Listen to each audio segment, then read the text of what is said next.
Добрый вечер. Это Якутия день за днем. Рассказываем о главных событиях в Большой Республике и за ее пределами. Я Александр Лысак. Смотрите сегодня. Ветер в правильном направлении. В заполярном Тикси запустили парк ветряных установок. На полную мощность 40-метровые мельницы заработают уже в следующем году. Скорость ветра составляет 3 метра в секунду. И для человека это довольно неприятные погодные условия. Но для ветроустановок это только начало. Ветхие аэропорты Якутии превратятся в настоящие воздушные гавани. В регионе начнется масштабная реконструкция 16 аэровокзалов. В списке и город Мирный. Сделать что-то более классическое, более монументальное и в то же время воздушное и светлое. Чиновник с маленькой буквы. Фраза, брошенная руководителем департамента молодежной политики Свердловской области, стала поводом для серьезного скандала. Оказалось, что государство детям ничего не должно. Вам должны ваши родители. Потому что они вас родили. Государство их не просило вас рожать. Не грустный праздник. Столица Южной Якутии отметила день рождения. Как жители Нерюнгри встретили 43-й день города. Здесь очень богатое сообщение поездов, поэтому я думаю, что город Нерюнгри по праву называется столицей Южной Якутии. Тренеру низкий поклон. Сборной Якутии по баскетболу, чемпионы вторых спортивных игр «Дети Азии», сняли фильм о наставнике, который привел их к золотым медалям. Тренер, который нас всех сплотил, не давал расслабляться. Даже было дело, что на тренировках у ребят бывали слезы. В Тикси почувствуют ветер перемен. В заполярном поселке запустили экспериментальный парк ветряных установок. Они будут вырабатывать электроэнергию. Раньше Тикси считался исключительно военным. До 2012 года там находилась арктическая база дальней авиации.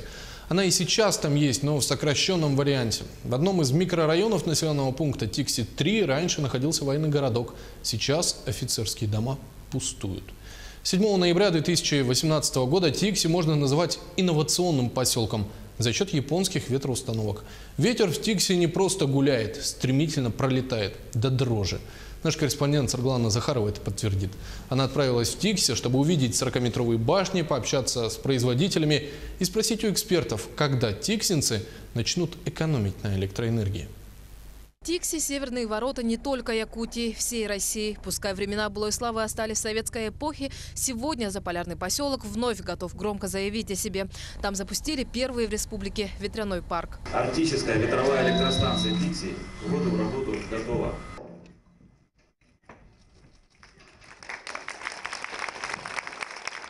Сейчас на улице порядка 20 градусов мороза. Скорость ветра составляет 3 метра в секунду. И для человека это довольно неприятные погодные условия. Но для ветроустановок это только начало. И для того, чтобы лопасти раскрутились с необходимой скоростью, нужно, чтобы ветер усилился в разы. Оптимальная скорость ветра для работы установок до 25 метров в секунду. Сильные порывы не страшны. Подвижная верхняя часть позволяет ставить лопасти так, чтобы ветер либо толкал их, либо плавно проскальзывал мимо, не оказывая давления. Арктические морозы тоже нипочем. Оборудование генерирующее, которое располагается внутри гондолы, обогревается специальными калориферами для того, чтобы даже в условиях низкой температуры там поддерживалась нормальная рабочая температура. Кроме того, лопасти ротора обработаны специальным покрасочным средством, которое позволяет не допускать образования наледи, налипания снегов на поверхности лопасти. Все 3 ветроустановки будут вырабатывать 900 киловатт. Для сравнения, это 900 работающих холодильников. Когда ветропарк выйдет на проектную мощность, он компенсирует до 20% всей потребляемой энергии поселка Тикси, а это тонны дорогостоящего дизельного топлива. Расчетная экономия в год у нас составит 900 тонн. Стоимость дизельного топлива здесь в Арктике более 70 тысяч рублей за тонну, поэтому считайте, получается под 70 миллионов рублей мы будем ежегодно экономить только на дизельном топливе. Но нужно еще учитывать, что это же еще и экология, то есть мы будем сжигать на 1000 тонн топлива меньше. Тикси растет. Жизнь возвращается в некогда забытый пограничный городок. Сегодня там проживают 4600 человек. С развитием предприятий Минобороны в Тикси-3 военнослужащих станет еще больше. Больше жителей, больше потребления электроэнергии. Главный центр для отдыха жителей – культурно-спортивный комплекс. Здесь и спортивные залы, и хореографический класс, и кинотеатр. Самая электропотребляемая часть у нас это, конечно, кинопроекционная.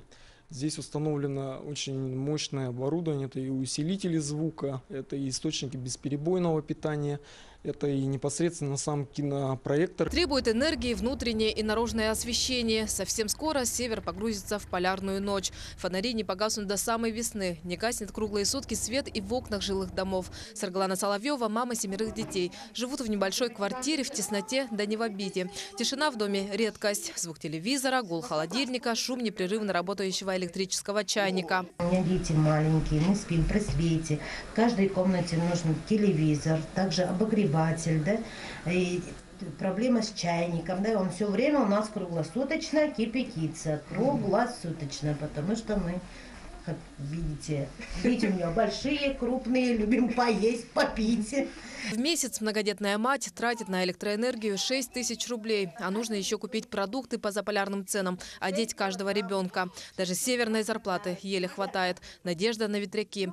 Пусть не сразу, но, возможно, с годами более дешевый альтернативный источник электроэнергии сможет повлиять на тарифы. С этим согласны и эксперты. В перспективе, если возобновляемые источники энергии у нас будут как бы очень широкомасштабное развитие получит, то это будет влиять на себестоимость производства электрической и тепловой энергии. Соответственно, это, я так понимаю, что или сдерживание тарифа будет, или понижение данного тарифа. Начало положено. Сейчас ветропарк работает наполовину. Необходима система аккумулирования энергии.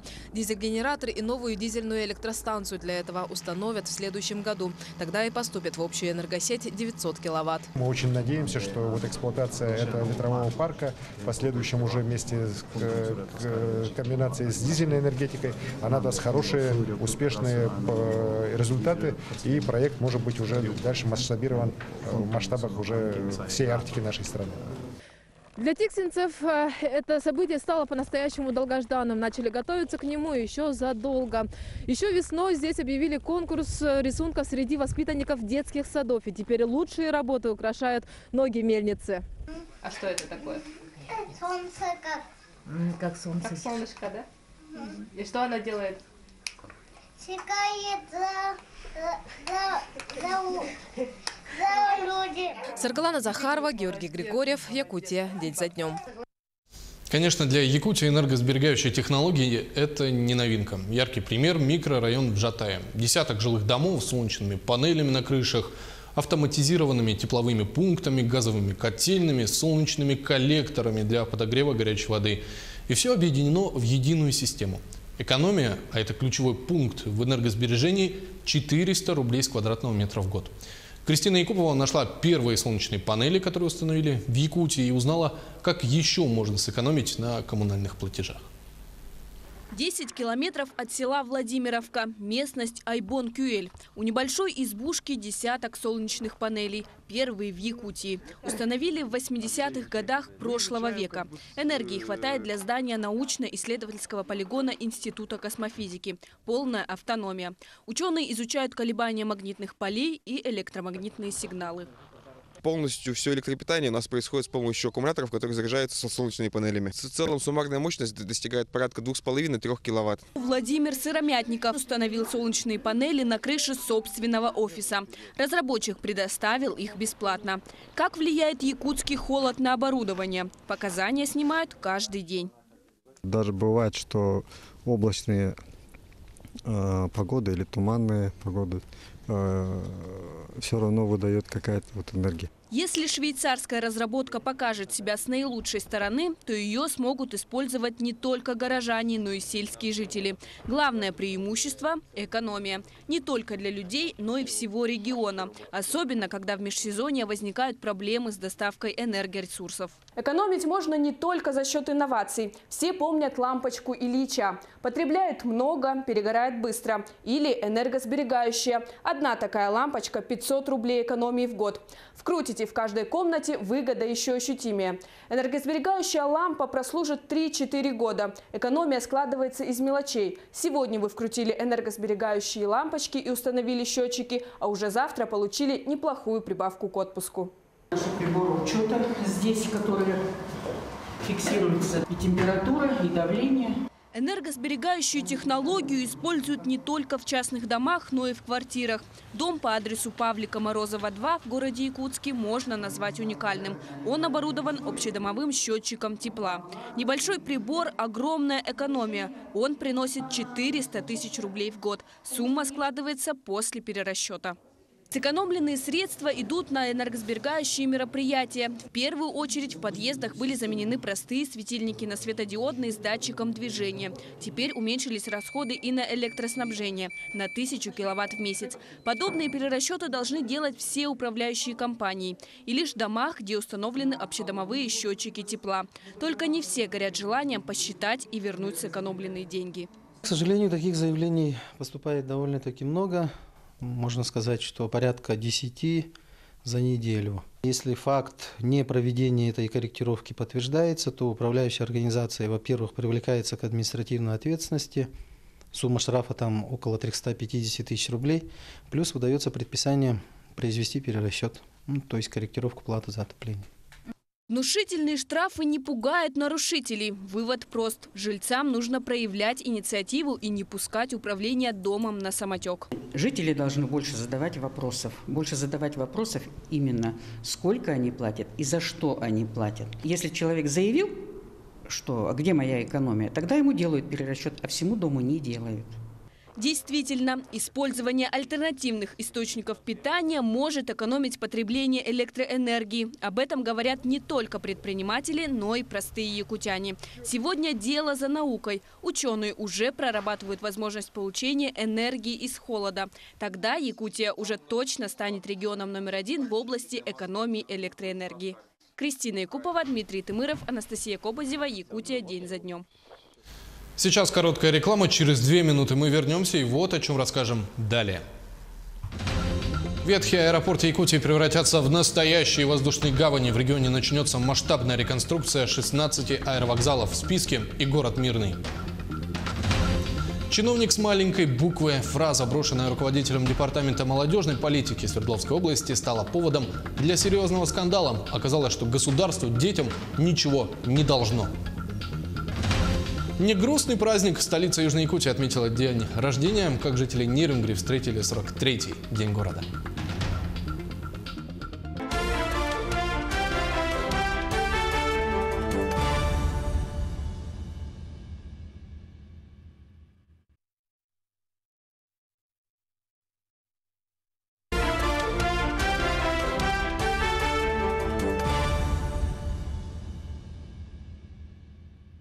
Вы смотрите «Якутия день за днем», говорим о главных событиях.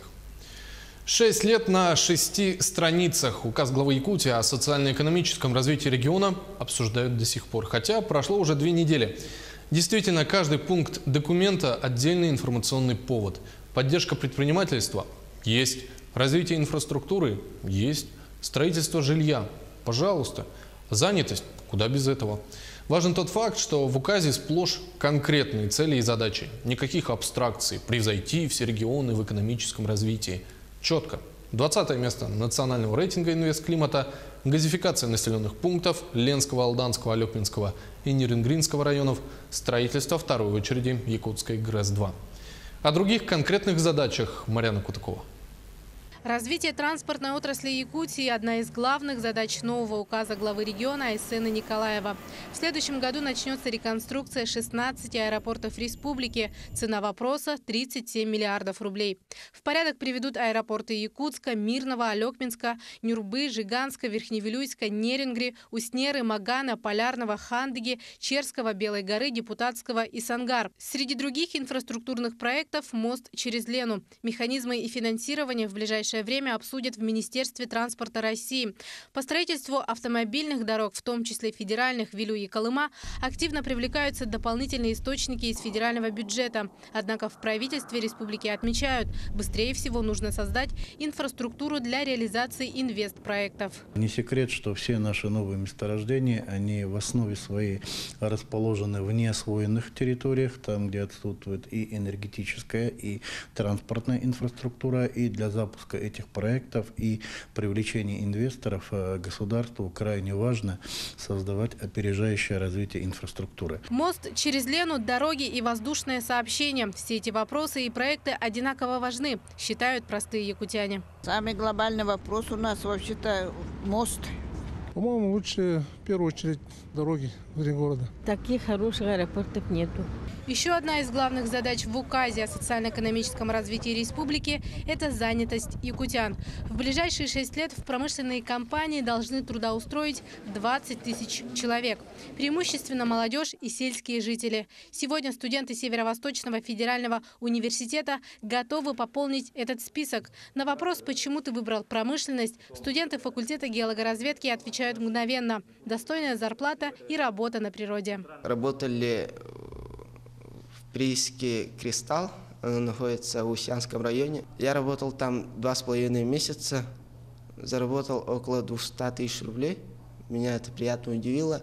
Алмазы Анабара, АДК и еще десяток крупных предприятий. Будущие инженеры-буровики знают, без работы не останутся. Главное на родине, в Якутии. Сегодня в республике работает программа «Местные кадры в промышленность». Те, кто хочет жить и работать в Якутии, проходят обучение и стажировку. 20 компаний, с которыми мы ведем тесное сотрудничество, да. Начиная от компании «Алроса», «Колмар», «Якутуголь». Спектр компаний у нас несколько расширится. Мы готовы эту задачу решать. Указ готовы исполнять и в сфере предпринимательства. К 2024 году Якутия должна попасть в 20-ку национального рейтинга «Инвест-климата». Поддержка малого и среднего бизнеса должна быть всеобъемлющей. По словам предпринимателя Марии Сивцевой, открывать дело в начале 2000-х было непросто. Сейчас намного легче. Есть доступный интернет и поддержка государства. Меры поддержки предпринимательства сейчас много. Можно увидеть на сайте Министерства предпринимательства, и сразу там можно посмотреть разные программы поддержки. Компания «Мария» изготавливает мебель. Производство находится в селе Дюпся, Усть-Алданского района. В 2008-м начали производство трибун для спортивных залов и кресел для театров и клубов. Например, эти сиденья в спорткомплексе «Мадун» установили еще 10 лет назад. Мы разработали для этой трибуны еще с возвышением. Она до 9 рядов возвышается. Усть-Алданские предприниматели на днях стали победителями в конкурсе «Лучшие товары Якутии». Золотой знак говорит о качестве международного уровня. Сейчас мы делаем достаточно такую серьезную ставку именно на то, чтобы наши предприниматели они проходили анализ качества, они внедряли новые стандарты, в том числе и международные. 145-й указ главы Якутии требует огромных затрат. Правительство собирается привлекать федеральные средства, частные инвестиции и вкладывать бюджетные деньги. Здесь участие в программах развития и государственно-частное партнерство. Схема давно отработана. Указ должен стать основополагающим документом для реализации стратегических задач развития Якутии на ближайшие 6 лет. По словам Айсена Николаева, глобальные цели и задачи ставятся для того, чтобы все это работало на человека, чтобы жизнь людей в самом суровом на планете климате была комфортной, спокойной и безопасной. Марьяна Кутукова, Джилстан Иннокентьев, Григорий Охлопков, Артур Габышев, Семен Семенов. Якутия. День за днем. Как уже было сказано, один из пунктов указа о социально-экономическом развитии Якутии – реконструкция аэропортов. Воздушная гавань алмазной столицы Мирного в плане стоит. Давно пора, в один голос говорят жители города. Здание ветхое, взлетно-посадочная полоса, мягко говоря, оставляет желать лучшего. Марфелина Алексеева выяснила, аэропорт Мирного не нуждается в реконструкции. Необходимо новое здание и желательно подальше от нынешнего места. Искусственное покрытие Мирнинского аэродрома эксплуатируется уже более 28 лет после капитального ремонта, когда, как по нормативам, срок эксплуатации составляет не более 18 лет. Да и сам аэровокзал обветшал, не соответствует современным требованиям по обеспечению авиационной безопасности. Здание старое и обслуживание не то, что на материке. Как оказалось, реконструкция аэровокзала невозможна по причине первоначального ненормативного расположения взлетно-посадочной полосы. Мы, даже если сделаем проект реконструкции, мы не пройдем госэкспертизу, потому что не получим справку на безрудность. Все-таки это место оно не сильно богато, но богато мелкотоварной рудой. В 2016 году на основании решения инвестиционного комитета компании «Алроса» Институт Якутия-Проалмаз приступил к выполнению технико-экономического обоснования вариантов реконструкции аэродрома и аэровокзального комплекса. По результатам было принято решение организовать строительство нового аэропортового комплекса. Оценку делали в прошлом году. На сегодняшний день проектные работы подходит к завершению. В декабре месяце мы планируем передать проект уже на экспертизу в главгосэкспертизу. Новый аэропортовый комплекс будет расположен северо-восточнее действующего аэропорта на ранее подготовленной строительной площадке. В 2012-м определились с местом и начали отсыпку новой взлетно-посадочной полосы. Работы были прекращены и возобновлены в 2014 году. На проектирование и отсыпку было потрачено более 1 миллиарда рублей. Сейчас же проект снова вступает в силу. Новый аэровокзал будет расположен прямо позади меня, правее. Принято решение все-таки не гнаться за каким-то вот таким сиюминутным модным решением, а сделать что-то более классическое, более монументальное и в то же время воздушное и светлое. При проектировании новой взлетно-посадочной полосы рассматривались разные варианты проекта. Изменить тип воздушного судна и параметры полосы, но проанализировав развитие республики и страны в целом, было решено принять за базу такие самолеты, как Boeing 737 и МС-21.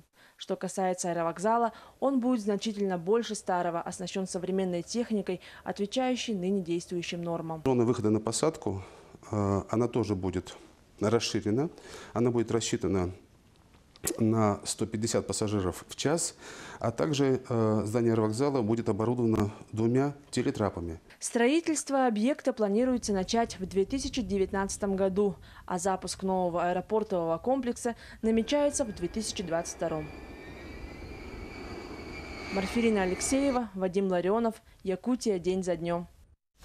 Вслед за 145-м указом главы Якутии вышел 149-й, более узкий, направленный конкретно на цифровое развитие. Пример. В Якутии создадут парк высоких технологий. Его база – технопарк, который уже объединяет Центр биотехнологий, IT-парк и региональный центр инжиниринга. Сами представители отрасли выделяют подготовку кадров. Анастасия Кобызева о том, какие условия нужны для превращения Якутии в регион айтишников. Представьте, через несколько лет все население и даже самые отдаленные районы республики имеют доступ к интернету. На электронное взаимодействие с государством перешли все жители Якутии. Масштабные планы отражены в новом указе о цифровом развитии региона. К 2024 году, согласно указу главы республики, Якутия должна стать одним из лидеров по цифровому развитию среди 85 субъектов России. Инновационных предприятий в Якутии должно стать больше в 2 раза. Объем инвестиций в сектор IT и инноваций увеличится до 1 миллиарда рублей в год. Цифровые технологии внедрят в социальную сферу, государственное и муниципальное управление. В ближайшие 6 лет в республике создадут 17 IT-центров. Инициативу поддерживает успешный стартапер Баир Дарбашкеев. Его компания разрабатывает систему аналитики на основе Wi-Fi технологий. Уникальное оборудование позволяет различным организациям, особенно в сфере бизнеса и торговли, считать поток посетителей, исходя из их маршрута, отправлять рекламу по СМС. Если вот эти 17 IT-центров откроются и до них дойдет оптоволоконные сети, то я думаю, что у нас будут появляться звездные программисты, которые будут на мировом уровне работать. Кадры нужно готовить со школьной скамьи. IT-центры должны быть как в городах, так и в селах, считает руководитель собственной IT-школы Алексей Иларионов. Сегодня его команда учит школьников программированию и компьютерной графике не только в Якутске, но и в Чурапче, Нижнем Бестяхе и Бердигистяхе. Именно это оптоволокно, это, грубо говоря, окно в открытый мир для детей в отдаленных районах. Возможность доступа в интернет, он уравнивает шансы, уравнивает возможности. Министр инноваций Якутии Анатолий Семенов отметил, что указ станет главным документом, определяющим инновационное и цифровое развитие республики. Согласно указу, министерством будет разработана и до 1 марта утверждена новая госпрограмма. призвана создать необходимую инфраструктуру и эффективную систему институтов поддержки и продвижения на мировой рынок инновационных и технологических компаний Якутии. Показатели в указе конкретные, времени мало. 6 лет для самого большого региона России, как неделя для взрослого человека. Сейчас ясно одно – работа будет непростой. Анастасия Ковазева, Марьяна Кутукова, Джоустан Иннокентьев, Якутия. День за днем. Сейчас короткая реклама. Вот о чем расскажем ровно через 2 минуты. Чиновник с маленькой буквы. Фраза, брошенная руководителем департамента молодежной политики Свердловской области, стала поводом для серьезного скандала. Оказалось, что государство детям ничего не должно. Негрустный праздник. Столица Южной Якутии отметила день рождения, как жители Нерюнгри встретили 43-й день города.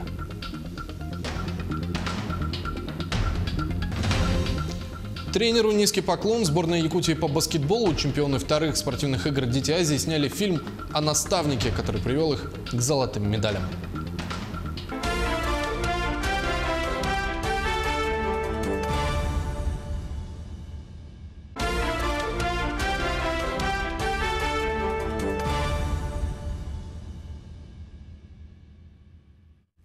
Это Якутия день за днем. Подводим итоги недели. А вы знаете, что государство детям ничего не должно? Оно, государство, не просило родителей рожать. Так считает директор департамента молодежной политики Свердловской области, олимпийская чемпионка Ольга Гладских. Именно так она ответила на вопрос о финансировании детских проектов в Кировграде. Это не шутка, вполне серьезное заявление чиновника, полное лицемерие. На сегодняшний день получилось так, что в молодежи, в подрастающем поколении складывается почему-то такое понимание о том, что нам государство все должно. Нет, вам государство вообще в принципе ничего не должно, а вам должны ваши родители. Ну, потому что они вас родили. Государство их не просило вас рожать. Гладских отстранили от должности. Она сейчас в отпуске до 15 ноября. Член Совета Федерации России Алексей Пушков, анализируя слова чиновницы, выразил опасение, что, опираясь на такие заявления, в России совсем перестанут рожать. Крайне некорректным заявление Гладских назвали в Федеральном агентстве по делам молодежи. Дамочка после волны возмущения попыталась извиниться. Цитата. «Я признаю, что эта мысль была выражена чересчур прямолинейно и приношу свои извинения за столь резкое высказывание».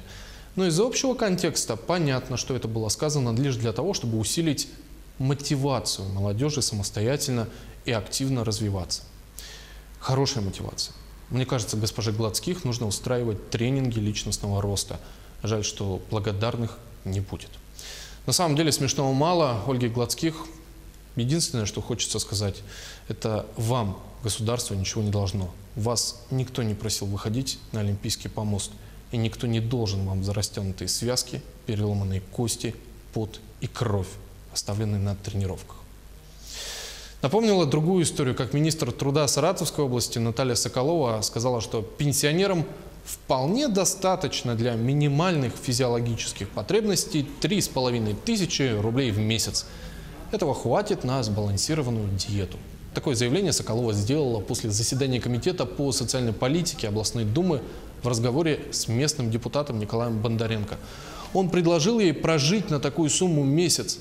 Пересесть на здоровое питание министр не решилась. Статус не позволяет. Если использовать сезонные наши овощи и фрукты. Зимой? Яблоки. Почему сейчас? А зимой? А сейчас вообще роскошно. Вы же на год его принимаете. Ну, я на год вам Мы не впрок же не можем на полгода наесться, чтобы потом есть, мы же не верблюды. А каждый сезон есть продукты, которые дешевеют и которые дорожают. Поэтому здесь тоже просто надо Зимой нету гибко продуктов, которые реагировать. дешевеют. А у нас зима полгода в стране. Это не проблема. С ноября и макарошки да. стоят всегда одинаково. На макарошках мы в больницу едем через несколько все равно месяцев. это очень дешево. Соколову, кстати, после этого заявления уволили. Обе истории с Гладских и Соколовой чудовищны. Чем руководствовались губернаторы, принимая таких слуг народа на работу, не замечали? Так Соколова 6 лет была министром труда Саратовской области. Гладских 2 года отвечала за молодежную политику Свердловской области. Рыба, как известно, гниет с головы. Вопрос, а скорее просьба к руководителям регионов. Тщательно подбирайте людей в команду и не забывайте, для кого и на кого вы работаете. Такие чиновники Дальнему Востоку не нужны. Если округ называют местом для развития, то люди с подобным образом мышления станут только помехой. Совсем недавно Дальний Восток расширился. В состав вошли и Забайкальский край, и Республика Бурятия. Символично, что указ о присоединении Бурятии и Забайкалья к Дальнему Востоку Владимир Путин подписал 4 ноября, в День народного единства. Регионы переехали из Сибирского федерального округа. Эксперты уверены, это приведет к реорганизации в научной сфере. Сибирские научно-исследовательские институты теперь получат дальневосточную прописку. Бурятия и Забайкальский край и так тяготеют к Дальнему Востоку, а теперь уютно вписываются в Дальневосточный федеральный округ, оформляя его образ в геометрическом плане. Теперь у Бурятии и Забайкалья появятся дальневосточные экономические преференции, налоговые послабления, обновленные тарифы на электроэнергию и субсидирование на покупку авиабилетов. С точки зрения экономики на Дальнем Востоке действует ряд институтов развития. Фонд развития Дальнего Востока. Плюс есть преимущество в развитии туризма. В плане того, что есть электронные визы. Они используются только в рамках Дальневосточного федерального округа. Мы можем получить дополнительные льготы. Это возможность выплат на 3-го ребенка. Поэтому мы уверены о том, что такое решение позволит нам быстрее развиваться, лучше решать наши собственные задачи.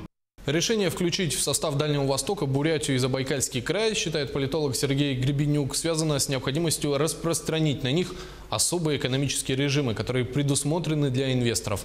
Одно из очевидных решений для таких преференций – включить регионы в состав округа. Губернатор Забайкалья Александр Осипов видит в расширении Дальнего Востока возможности для развития. По его словам, на встрече с президентом он поднимал вопрос о распространении всех эффективных инструментов для развития экономики и социальной сферы, которые пока работают исключительно на Дальнем Востоке. Главный показатель эффективности использования этих механизмов, инструментов и институтов развития, чтобы как можно быстрее люди почувствовали улучшение в качестве своей жизни, в условиях их жизни, чтобы как можно быстрее стали изменяться состояние наших социальных объектов, инфраструктуры, дорог, электро- и коммунальных сетей. От того, насколько это быстро будет происходить, от этого и будет зависеть в целом главный показатель работы правительства. 3 месяца – максимальный срок для решения всех процедур по присоединению. Теперь Дальневосточный федеральный округ включает в себя Якутию, Бурятию, Камчатский, Хабаровский, Приморский, Забайкальский края, Амурскую, Магаданскую, Сахалинскую области, Еврейскую автономную область и Чукотский автономный округ. У новых регионов теперь есть возможность создавать территории опережающего развития и получать субсидии на строительство социальной инфраструктуры. Жители Забайкалья и Бурятии теперь смогут оформить и бесплатный гектар земли. За 2 года работы программы участки получили 45 тысяч человек. Лидер по выданным дальневосточным гектарам – Приморье. Якутия уверенно занимает 2-е место. А вот Ленский район по этому показателю среди отстающих в республике. С 2016-го заявки отправили всего 129 человек. В чем причина? Нет земли или желающих? Разбиралась Анна Кожевникова. Скалодром, мототрасса и, возможно, тир появятся в этом заброшенном и заваленном мусором карьере благодаря программе «Дальневосточный гектар». Николай Русаков взял эту землю в личное пользование, но для общественных целей, для воспитания участников клуба «Витязи». Идея организовать место для проведения массовых спортивных мероприятий и занятий с воспитанниками клуба «Витязи» атаману Ленского казачьего общества Николаю Русакову пришла давно. Вот только программа не действовала в пределах границ Ленска. Лишь с недавних пор были открыты территории, прилегающие к городу. Он выбрал место вблизи дачных садоводств. Это старый карьер, разработанный еще в советские годы. Сейчас местные дачники свозят в него мусор, а из него вывозят песок. Именно такую картину наблюдала наша съемочная группа по приезду на место. Теперь Николаю необходимо будет обезопасить себя от непрошенных гостей, ведь ему предстоит облагородить свой участок и отчитаться за проделанную работу. Первый год они смотрят, если какие-то действия были произведены, то есть договор продляют еще на 2 года. Через 3 года ты должен отчитаться о проделанной работе. Получить участок, казалось бы, для таких благих целей, спортивного и патриотического воспитания молодого поколения у атамана Ленского казачьего общества вышло не сразу. Николай подал заявку через сайт на Дальний Восток РФ. Получил отказ, потому что крайние границы карьера оказались неприкосновенными собственностью Министерства природных ресурсов. И только с третьего раза атамана настиг успех. Сейчас Николай думает о том, как огородить участок, чтобы привыкшие к свободному доступу в карьер ленчане не мешали наводить порядок. Он уже запланировал покупку мотоциклов, которые будет приобретать на собственные деньги. Мы являемся единственным в России клубом, который при некоммерческой организации с детей не собирает никаких сборов. Потому что больше 75% входящих в наш клуб – это дети из малоимущих или многодетных семей, то есть которые, в принципе, не имеют возможности сдавать какие-то деньги дополнительные. Если Якутия находится на втором месте по выдаче дальневосточного гектара после Приморского края, то Ленский район в числе отстающих муниципалитетов. Как отмечают специалисты, это связано с тем, что на его территории много серых зон. Серая зона – это зона либо недропользования, где есть залежи недр, либо это территория охраняемых природных территорий, либо какие-то водные объекты, защитные полосы водных объектов и также защитные леса. А также под запрет попадает зона города Ленска и поселка Пеледуй. Планируется пополнить этот список поселком Витим. В целом за 2 года действия программы заявки на участие подали 129 человек. Но часть пришлось перенаправить в Департамент по лесным отношениям Республики Саха-Якутия. Это 35 заявлений, поступивших от людей, желающих приобрести землю из состава лесного фонда. Больше всего обращаются с села Нюя Ленского района. Из других субъектов Российской Федерации у нас не так много заявителей. Их было буквально 3. Это жители Московской и Орловской области и Красноярского края. Земли предоставлены в поселке Нюя и селе Ярославский. А вот ленчане стать обладателями целого гектара земли не стремятся.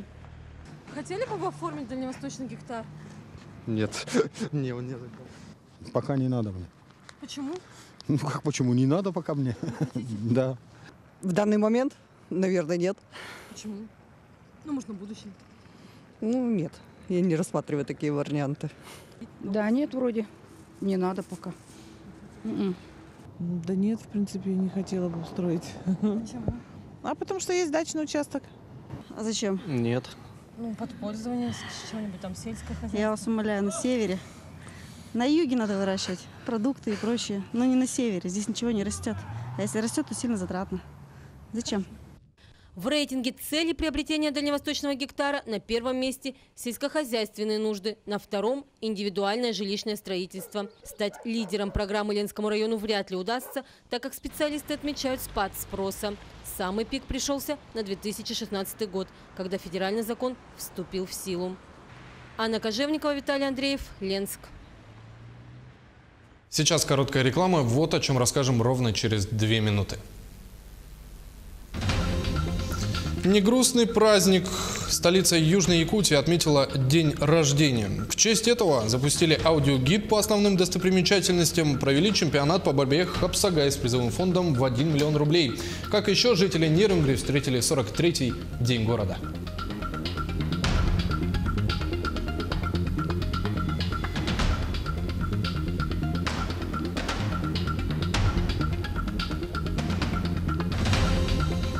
Тренеру Эйзнеру низкий поклон. Сборная Якутии по баскетболу, чемпионы 2-х спортивных игр «Дети Азии», сняли фильм о наставнике, который привел их к золотым медалям. В ленте воспоминания, истории и, главное, слова благодарности тренеру.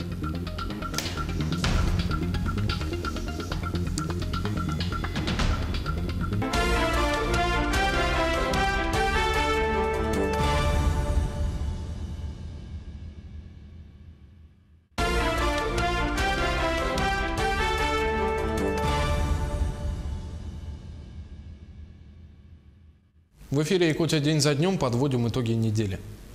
Экстремальный показ шуб пройдет в Якутске. Модели будут дефилировать на фоне ледовых скульптур в минус 50 градусов. Об этом сообщили организаторы ежегодного фестиваля «Зима начинается с Якутии». Республика откроет морозный праздник уже в 11-й раз. Старт 25 ноября. В программе праздник строганины, конкурс красоты, снежная краса, гастрономический фестиваль «Вкус Якутии» и еще десятки выставок и ярмарок. По традиции, 1 декабря на площади Орджоникидзе зажгут первую новогоднюю елку страны. Мы узнали очень хорошую новость, что к нам приедут болгары, к нам приедут на этот фестиваль казахи, да, делегации с Санкт-Петербурга, с Калининграда, но и также приедут бизнесмены, партнеры. Наша задача сейчас все вместе сделать так, не только вот организаторам, но и просто жителям города, сделать наш Якутск гостеприимным, чтобы многие, кто приедут сюда, захотели к нам вернуться и рассказывали всем, что действительно Якутия – это необычайная республика, куда хочется приехать вновь и вновь. Столица Южной Якутии отпраздновала день рождения. Нерюнгри исполнилось 43 года. Город часто называют угольным сердцем Якутии. Дата не юбилейная, но нерюнгринцам это не помешало отпраздновать ее с размахом. Важна не цифра, а люди. Александра Цыбикова о народных гуляниях и идеях, которые реализовали к Дню города. Город Нерюнгри находится в Южной Якутии и является центром Нерюнгринского района. Более 100 национальностей проживают здесь в дружбе и взаимопонимании. Общая численность населения района превышает 75 тысяч. Первым мероприятием, посвященным Дню города, стала торжественная регистрация молодоженов. Двери Нерюнгринского ЗАГСа были распахнуты для изумрудных юбиляров. 55 лет назад Валентина Николаевна Иванюк и Николай Иванович Ложечка скрепили свой семейный союз, составив росписи в актовой записи о заключении брака. Символом 55-й годовщины является необычайный красоты редкий камень изумруд, олицетворяющий гармонию, спокойствие, мудрость и плодородие. Такими же характеристиками обладает и эта семейная пара. Супруги сумели приобрести мудрость, опыт, выдержку и спокойствие, а также продлили род, вырастив детей и внуков. Валентина и Николай одну жизнь разделили на двоих, вместе преодолели трудности и невзгоды. И сегодня по праву считаются асами семейной жизни, ведь за их плечами полвека прожитых вместе. Секрет у нас один. Я вам хочу сказать, вот что там не говорят туда-сюда. Вот если любовь есть, если я ее люблю, я ее до сих пор люблю, вы понимаете? Никто. Привычка сейчас, да, уже, как говорится, уже один без одного мы не можем никуда. Вот это сохраняет. Там, как там, что там не говорили, это все чепуха. Именно любовь. Большой цикл мероприятий ко Дню города организовала активная молодежь. Так был проведен фотоквест, где, разделившись на команды, участники выполняли фотозадания, которые им отсылали кураторы. Сами курирующие организаторы расположились в штабе, где отслеживали и фиксировали движение каждой команды. Главной целью этого квеста является благотворительность. Собранные деньги, хоть и незначительная сумма, символическая, всего 500 рублей от команды, но на эти деньги мы планируем сделать утренник для детского отделения Нерюнгринской ЦРБ. Символично в день рождения города был запущен новый проект «Аудиогид», призванный напомнить горожанам и рассказать гостям города об его достопримечательностях. Всем желающим узнать как можно больше о достопримечательностях города достаточно считать QR-код на своем смартфоне и перейти по предложенной ссылке. Голос диктора расскажет об истории появления достопримечательности, интересных фактах ее создания. В данный момент ссылка отправляется на сайт Нерюнгринской городской библиотеки. Памятник первостроителям – первый объект аудиогида. В ближайшее время планируется разместить аналогичные таблички с QR-кодом на всех памятных местах Нерюнгри. Значимая часть мероприятий пришлась на любителей спорта, поэтому уже традиционно в южной столице прошли соревнования по автокроссу. Автокросс – популярная дисциплина автогонок в Нерюнгринском районе. Прежде всего тем, что не требует больших вложений и спортивный болид. Зрелищности гонкам добавляет разрешенный регламентом контакт. Оттого из заявленных 12 машин на первом этапе до заключительного 4-го сумели дойти лишь 6. По результатам данного этапа Федерация автомотоспорта подводит итоги и выявляет чемпиона Нерюнгринского района по автокроссу 2018 года. В рамках празднования в столице Южной Якутии был проведен первый открытый республиканский турнир по борьбе «Хапсагай», который собрал большое количество титулованных спортсменов, чемпионов России и Европы. Юноши и ветераны старше 40 выступили на турнире в двух весовых категориях – до 70 килограмм и свыше 70. Для мужчин был предусмотрен список дивизионов в 6 весовых категориях. Призовой фонд около 1 000 000 рублей. По истории борьбы «Хапсагай» в республике такой призовой фонд не проводился нигде. Нерюнгринцы заработали 7 медалей, в том числе Дмитрий Варламов, который стал лучшим хапсагаистом турнира, получив в награду пояс из чистого серебра. Рельеф городских улиц крайне пересеченный. Город построен на склонах и плоских вершинах гор, отрогов станового хребта. Мы решили опросить горожан, почему же Нерюнгри называют столицей Южной Якутии.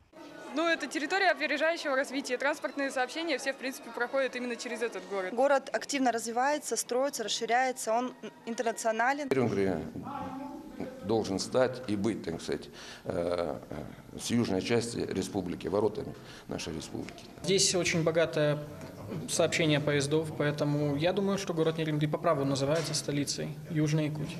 Город золотодобычи, город шахты и угля, город рыбы, город дичи, Нерюнгринская земля. Александра Цыбикова, Екатерина Павлова, Вадим Барашков, Якутия. День за днем.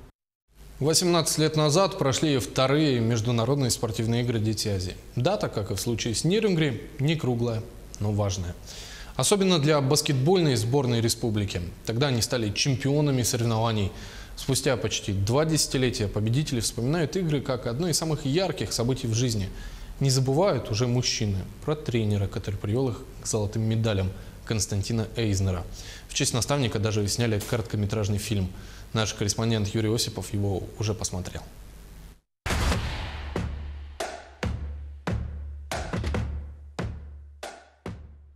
Матч всех звезд спустя 18 лет. Повзрослевшая баскетбольная сборная игр «Дети Азии» 2000 года против действующей команды Якутска.